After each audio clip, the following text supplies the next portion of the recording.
Merci pour votre fidélité à Star 21 TV. Bonsoir à tous et bienvenue dans ce journal. À la une de l'actualité de ce soir, quelques heures après la signature de la charte de l'Alliance nationale pour l'alternance démocratique, deux de ses leaders ont été arrêtés. Contrairement à Keamou Bogola Abba, président d'honneur du parti UGDD, Thierno Yaya Diallo de Guinée moderne a été libéré ce jeudi. Fini le calvaire des usagers du tronçon Lambaye, le pont de Kaporo est maintenant opérationnel d'abord pour les poids légers. À suivre dans ce journal. La Guinée sera présente aux Jeux olympiques qui sera organisés à Tokyo à travers plusieurs disciplines sportives. Les détails, c'est dans ce journal. Encore une fois, bonsoir et bienvenue. Depuis la fin des élections présidentielles du 18 octobre 2020, la classe politique reste toujours divisée. Aujourd'hui, elles sont au total 3 alliances politiques qui viennent de naître en Guinée en seulement 2 mois. Connaissant les conséquences d'une alliance après un échec dans une élection, le vice-coordinateur de la cellule de communication de l'UFDG est revenu ce jeudi 15 juillet sur les objectifs de cette nouvelle alliance appelée Alliance politique et pérenne. Alpha Omar Diallo et Ibrahima Diallo. Après la COPED, la CORED, une autre alliance politique voit jour en Guinée. Cette alliance politique a été créée suite à un accord entre les partis politiques qui ont accompagné l'UFDG aux élections présidentielles du 18 octobre. Joachim Baba Milimono revient sur les objectifs de cette alliance politique pérenne. Nous ne sommes plus dans une période électorale. Vous n'oubliez pas que l'ANAD était une alliance électorale. Vous comprenez? Maintenant, les mêmes objectifs sont conservés, mais avec une extension. Les objectifs ont évolué. Il faut continuer à défendre, bien évidemment, la victoire de Seydou Dalein Diallo, mais exiger la libération des détenus, ce qui n'était pas le cas lorsqu'on a constitué en septembre 2020. Depuis 2010, le parti dirigé par Seydou Dalein Diallo a signé plusieurs accords avec des partis politiques pour conquérir le pouvoir. Souvent, ces accords ont été marqués par des trahisons dès après les élections. Il arrive même à ceux qui s'engagent devant Dieu et devant les hommes de s'unir, de s'aimer et de se soutenir mutuellement dans le meilleur et pour le pire, de divorcer. Il leur arrive de divorcer, vous comprenez? Alors nous sommes en politique. Nous l'avons dit, le risque zéro, il n'existe pas. Pendant que les alliances politiques se multiplient dans le pays, plusieurs observateurs s'inquiètent sur l'avenir politique de la Guinée. Pendant ce temps, tous les regards sont fixés sur l'avenir de ces alliances politiques. Je vous le disais au sommaire, le président d'honneur du parti UGDD, Keamou Bogola Abba et Thierno Yaya Diallo de Guinée moderne ont été mis aux arrêts ce mercredi et déposés à la DPJ de Kaloum. Les deux leaders politiques ont été interpellés par la police à Lambaye, dans la commune de Ratoma, quelques heures après la signature de la charte de l'Alliance nationale pour l'alternance démocratique. Joint au téléphone ce jeudi par notre rédaction, Jacques Bonimi est revenu sur les circonstances de cette arrestation. Mariam Bari pour plus de détails.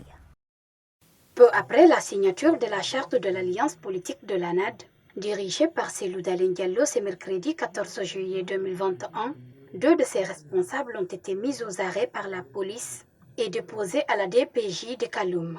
Le président du parti L'Union pour le progrès de la Guinée, Jacques Bonimi, revient sur les circonstances et condamne cet acte. C'est dans la soirée, quand nous nous sommes séparés, que nous avons appris qu'ils ont été arrêtés vers 17h et envoyés à la DPJ. Nous condamnons la façon dont M. Alpha Condé, sa justice, sa police, sa gendarmerie arrêtent les militants de l'opposition. Hier, les deux ont été arrêtés à un domicile sans convocation préalable, sans aucun acte qui devait les convoquer. Même s'il ne l'a pas clairement affirmé, Jacques Bonimi laisse entendre que les leaders de l'ANAD sont actuellement recherchés par la police pour leur opposition au troisième mandat d'Alpha Condé. Aucun autre n'a été inquiété ni à son domicile ni dans la rue pour l'instant. Mais je sais que depuis longtemps, leaders de l'ANAD sont recherchés pour leur opposition, soit au troisième mandat, soit pour la récupération de leur victoire suite à l'élection du 18 octobre 2020. Il faut noter que Thierno Yaya Diallo de Guinée moderne a été relâché. Par contre, le président d'honneur du parti UGDD, Keyamo Gobola Haba, lui, reste en garde à vue à la direction centrale de la police judiciaire. Justice dans ce journal détenu à la maison centrale de Conakry depuis 2011 suite à l'attaque du domicile du chef de l'État, Alpha Oumar Boufa Diallo, dit AOB, peine à retrouver sa santé selon son avocat. Joint au téléphone ce mercredi 14 juillet, maître Salifou Beavogui a exprimé son inquiétude et demande la clémence d'Alpha Condé. Oumar Condé. Ce sont les moments difficiles que le commandant Alpha Oumar Boufa Diallo traverse à la maison centrale de Conakry, souligne son avocat, considéré comme le cerveau de l'attaque du domicile du chef de l'État, acquitté en 2011. Son état de santé serait critique, une situation qui inquiète Maître Salifou Beavogui. Son état est le même, il a le coton dans les narines et il respire à peine avec la bouche. Et des frais de traitement des 4 heures du temps passé à l'hôpital qui ont été pris en charge par lui. Après, il a été retourné à la maison centrale et il doit passer d'autres examens, mais faute de moyens, je pense qu'il n'a pas pu le faire encore. Le militaire AOB est en prison depuis 10 ans maintenant. Maître Salifou Beavogui invite le président à élargir son champ de grâce afin que son client puisse se faire soigner. Aujourd'hui, aucune condamnation n'est contre lui. Pourquoi? Parce que l'arrêt de 2012 a été cassé et annulé. Et la cause est le parti renvoyé devant le tribunal de première instance de Dixine. Dans les conditions normales, le procès doit redémarrer là-bas. Donc il est toujours en détention préventive depuis 10 ans, ce qui est extrêmement périlleux et exagéré. La mesure qui a permis à Mme Fatou Badja d'être libérée peut être aménagée pour le commandant AOB. Donc je profite de votre micro, les mains au dos, je m'adresse respectueusement, mais alors très respectueusement, à M. le Président de la République pour demander sa clémence, réitérer toujours cet appel, prier sa sagesse pour que le commandant AOB puisse être libéré et qu'il puisse se traiter. À l'image du commandant Alpha Oumar Boufa Diallo, dit AOB, nombreux sont ces détenus dont l'état de santé se détériore à cause des mauvaises conditions d'incarcération en Guinée, notamment les prisonniers politiques.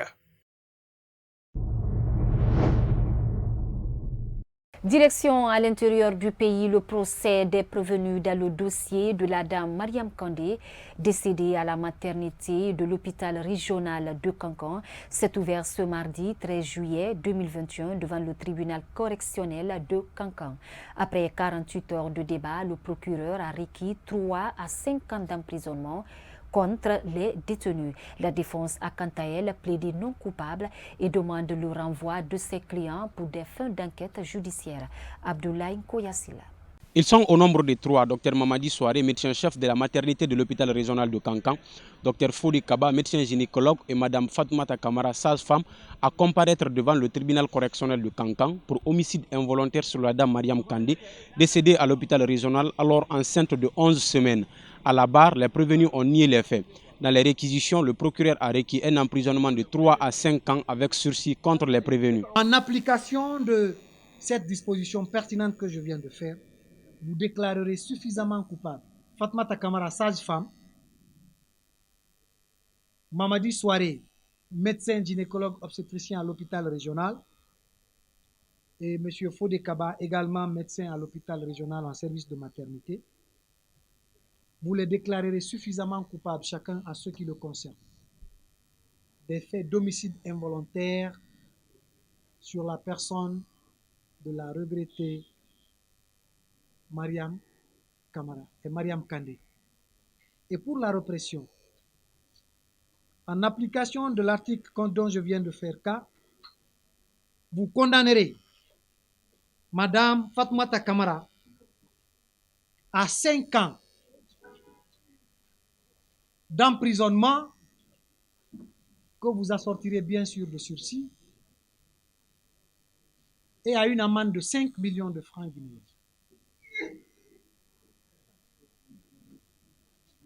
Vous condamnerez, Monsieur le Président, Docteur Mamadi Souare et Docteur Fodé Kaba, chacun à 3 ans d'emprisonnement, assorti bien sûr de sursis. Dans ses plaidoiries, un des avocats de la défense, Maître Mamadi Doumbouya, a balayé d'un revers de la main les réquisitions du procureur. Il a demandé au tribunal de renvoyer ses clients pour des fins d'enquête judiciaire. Le tribunal qui connaît le droit.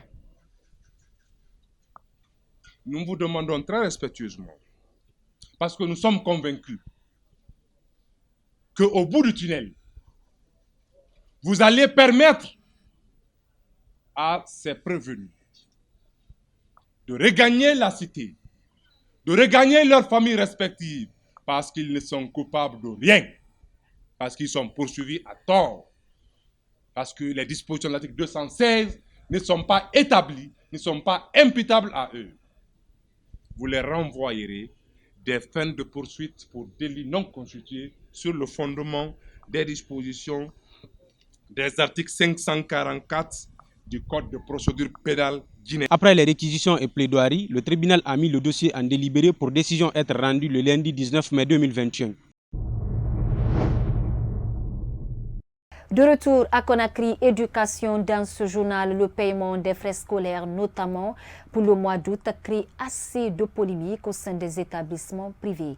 Une situation que dénoncent les parents d'élèves. Ils estiment que cela a trait à l'injustice, même si les responsables d'école justifient ce paiement. Kadia Toubari et Alassane Souma pour le reportage. En Guinée, dans les écoles privées, certains parents d'élèves se plaignent pour le paiement du mois d'août qui, selon eux, n'est pas enseigné. Pour Mohamed Souma, cette situation est inacceptable.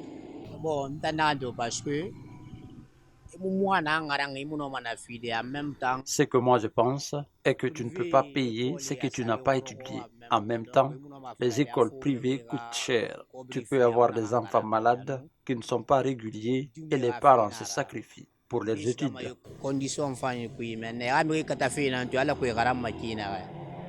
Face à cette inquiétude des parents d'élèves, Ousmane Li, responsable d'une école privée de la place, apporte des précisions.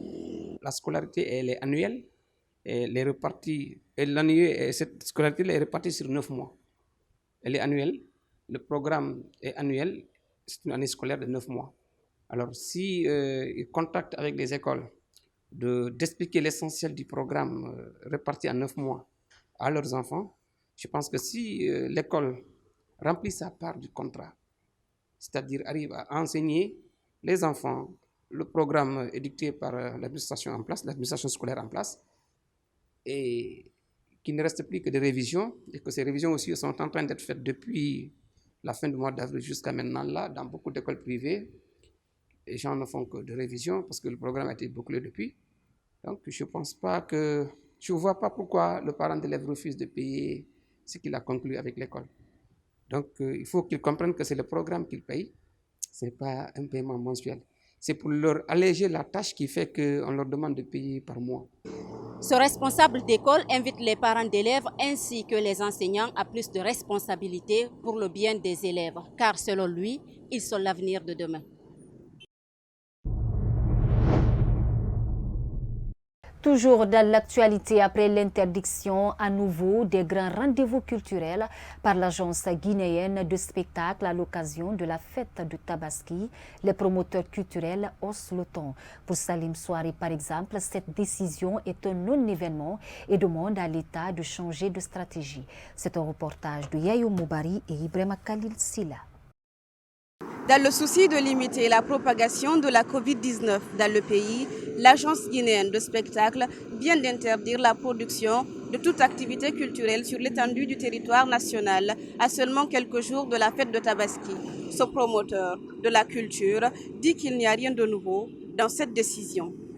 Donc moi, je pense que cette sortie de l'agence de spectacle, c'est juste un rappel pour faire comprendre aux uns aux autres qu'il y a une interdiction, parce que c'est vrai que ces derniers temps, il y avait assez de bruit par rapport donc, à la tenue des concerts à l'intérieur du pays. Donc l'agence de spectacle a juste alerté, informé ces démembrements à l'intérieur du pays pour les faire savoir, attention, il y a déjà une interdiction qui existe, donc on n'acceptez pas, n'accordez pas des spectacles à l'intérieur du pays, sachant que déjà il y a une interdiction qui vient du gouvernement. Nous sommes toujours dans cette histoire de crise sanitaire. Donc pour moi, il n'y a rien de nouveau. Poursuivant, Salim Souare interpelle les autorités guinéennes à changer de stratégie pour aider les acteurs de la culture pendant cette période de Covid-19.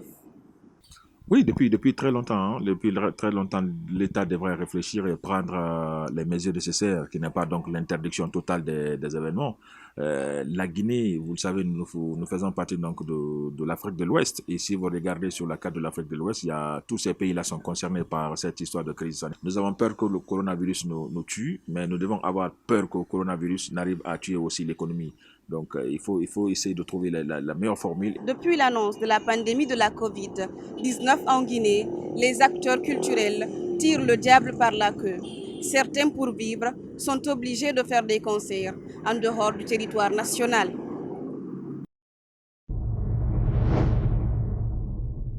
Je le disais également au sommaire, le pont de Kaporo est maintenant ouvert à la circulation après plus de 2 semaines de travaux de rénovation.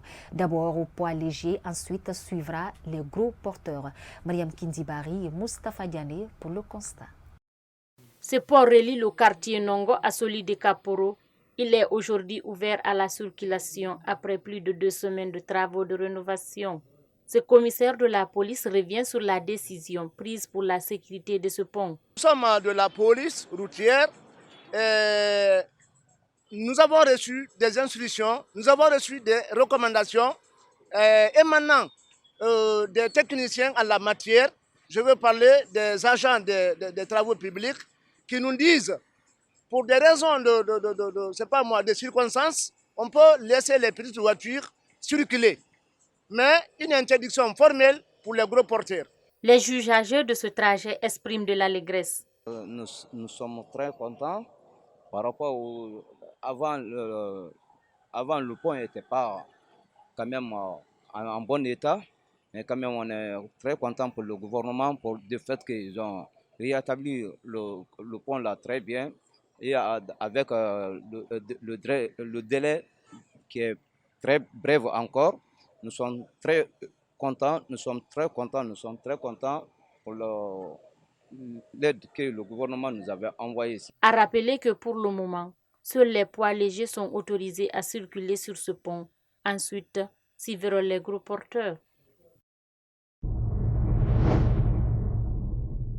Page santé dans ce journal, en plus du variant Alpha déjà présent en Guinée, 2 autres types de variants ont été enregistrés sur le sol guinéen. Il s'agit des variants Delta et Beta. Ce jeudi 15 juillet, Dr Talibidos Kamara, virologue, explique la dangerosité de ces nouveaux virus. Yaya Bari et Ibrahima Paikama. La Guinée se dirige-t-elle vers une 3e vague de Covid-19? De nouveaux variants de la Corsav-2, jugés très dangereux par les spécialistes, viennent d'être détectés en Guinée. Dr Talibidos Kamara nous explique de ces différents variants. En réalité, il y a 3 variants qui circulent. Alpha, Beta et Delta. En réalité, ce ne sont que des virus qui ont muté. Les mutations dont je parlais il y a plus d'un an, un peu plus d'un an, ce sont les mêmes mutations maintenant qui sont apparues dernièrement. Ça veut dire qu'on avait déjà prévu parce que les virus respiratoires sont des virus instables. Donc, dès qu'ils contaminent une cellule, mutent en fonction de la nature de la cellule cible. Y a-t-il des dispositions spéciales à prendre pour éviter le pire contre cette nouvelle vague? Dr Talibidos Kamara revient. Moi, je pense que les risques sont les mêmes. Ce qui est sûr, l'homme noir, l'homme africain est plus résistant vis-à-vis de tous ces virus-là. Donc le virus qui est venu ne peut être vulnérable qu'aux personnes réceptrices, les personnes qui souffrent de comorbidité et avancées. Bien entendu, vous allez comprendre que le virus-là va tourner, il n'y aura pas assez de dégâts ici. Il y a beaucoup de peur que de mal parce qu'on a déjà résisté aux moments les plus fous Comment l'épidémie où ça tient des milliers de personnes aux États-Unis, en Europe. On a déjà dépassé ça. On ne va plus jamais connaître cette période. Cependant, il lance un appel à la population et au gouvernement. Le gouvernement doit prendre ses mesures, c'est le devoir du gouvernement. Tous les moyens qu'un État a se trouvent dans les mains du gouvernement. Donc le gouvernement n'a qu'à utiliser à bon escient pour suffisamment communiquer, d'être juste dans sa communication. Aux Guinéens de prendre les mesures, de continuer à observer les mesures de barrière, à utiliser les bavettes que les gens ont abandonné même l'utilisation aux jours d'aujourd'hui. Donc ne soyez pas responsables de décès d'un de vos parents, d'un de vos proches, parce que vous avez été négligent. Pour l'instant, respectons les mesures barrières édictées par l'Agence nationale de la sécurité sanitaire. Et puis sport, pour finir, à moins d'une semaine du coup d'envoi des Jeux Olympiques, la Guinée sera représentée dans plusieurs disciplines sportives, notamment la natation, l'athlétisme et le judo. Le seul représentant guinéen en judo poursuit ses préparatifs à Conakry alors qu'il va disputer son premier combat le 26 juillet prochain à Tokyo. Rencontré ce jeudi 15 juillet, cet athlète s'est dit prêt pour honorer la Guinée dans cette compétition mondiale. Ibrahima Diallo pour le reportage. À moins de 2 semaines du coup d'envoi des Jeux Olympiques, le seul représentant guinéen en judo entra en liste le 26 juillet prochain. L'athlète guinéen dit être prêt à honorer sa nation. Bon, vous savez, pour la préparation d'une compétition de haut niveau, ce n'est pas la première fois qu'on se prépare, on a fait plusieurs compétitions de haut niveau. Donc tout athlète qui fait le haut niveau, il se prépare chaque jour, il a en tête vraiment qu'il sait réellement qu'il y a quelque chose qui l'attend devant. Donc il se prépare, même si on ne lui dit pas vraiment que demain tu as une compétition après-demain, mais dans la tête tu sais qu'il y a des compétitions qui sont devant toi. L'objectif réellement c'est quoi? C'est d'avoir une médaille.